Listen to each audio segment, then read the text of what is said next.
ஆண்டவராகிய இயேசு கிறிஸ்துவின் நாமத்தில் உங்கள் யாவருக்கும் அன்பின் வாழ்த்துக்களை தெரிவித்துக் கொள்கிறேன். சங்கீதம் 13ஆம் அதிகாரம் 5ஆம் வசனத்தை நாம் வாசிக்கும் பொழுது, நான் உம்முடைய கிருபையின் மேல் நம்பிக்கையாய் இருக்கிறேன் என்று தாவீது சொல்லுகிறார். நம்முடைய வாழ்க்கையிலே பலவிதமான நெருக்கத்தின் மத்தியிலே, போராட்டங்கள் மத்தியிலே, குறைவின் மத்தியிலே, தேவைகள் மத்தியிலே, மற்றவர்களால் உதாசனப்படுத்தப்படுகின்ற வேளைகளிலே நம்முடைய நம்பிக்கை ஆண்டவருடைய இரக்கத்தின் மேல் இருக்க வேண்டும் என்று தாவீது நமக்கு கற்றுத் தருகிறார். கிருபையின் மேல் நம்பிக்கையாக இருக்கிறேன். இயேசு கிறிஸ்து இந்த உலகத்திலே வந்து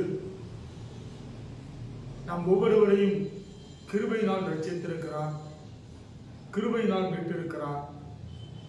நம்முடைய பாவ தண்டனையில் இருந்து, பாவத்தின் அடிமைத்தனத்திலிருந்து நம்மை மீட்டிருக்கிறார். ரட்சிக்கப்படுவது கிருபையினால் என்று வேதம் சொல்லுகிறது. கிருபையினாலே விசுவாசத்தை கொண்டு ரட்சிக்கப்பட்டீர்கள் என்று எபேசியர் 2ஆம் அதிகாரம் 8ஆம் வசனம் சொல்லுகிறது.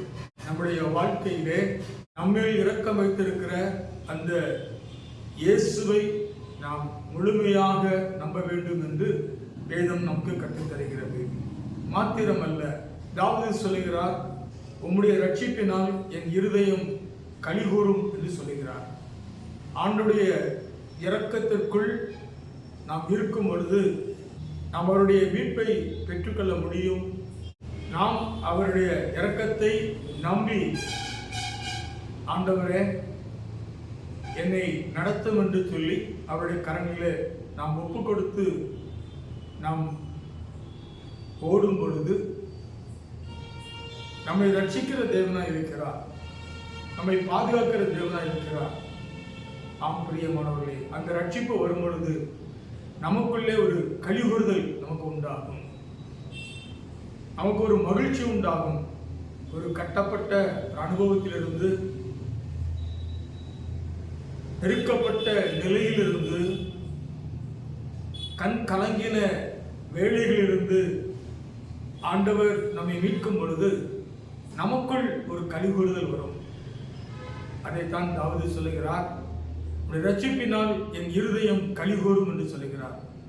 இன்றைக்கு பலவிதமான நெருக்கங்களிலே, சோதனைகளிலே, அவச்சொற்களினாலே கலங்கி போயிருக்கிற உங்களை பார்த்து ஆண்டவர் சொல்கிறார், என் கிருபையின் மேல் நம்பிக்கையாய் இருங்கள், அது நிமித்தம் நான் உங்களுக்காக வைத்திருக்கிற ரட்சிப்பை பெற்றுக்கொள்ளுங்கள், அப்பொழுது உங்கள் இருதயம் கலிகூறும் என்று ஆண்டவர் நமக்கு சொல்லுகிறார். இந்த நாளிலும் கூட நம்முடைய வாழ்க்கையிலே மனிதரை நம்புவதை விட்டுவிட்டு, நம்முடைய சுய யோசனைகள், சுய சிந்தனைகள், நமக்கு நலமாய் தோன்றுகிறவைகளை விட்டுவிட்டு இயேசப்பாவுடைய கிருபையிலே நம்பிக்கையாக இருப்போம்.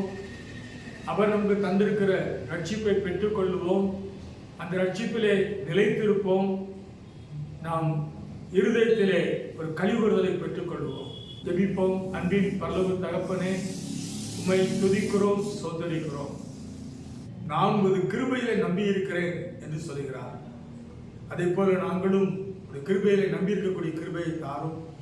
இரக்கத்தில் நம்பிக்கையாக இருந்து ரட்சிப்பை பெற்றுக்கொண்டு ரட்சிப்பில் நிலைத்திருந்து நாங்கள் இறுதியில் கலிகூறுகிற அனுபவத்தோடு வாழ கிருபைதான். இயேசுவின் மூலம் ஜெபிக்கிறோம் நல்ல பிதாவே. ஆமென். God bless you.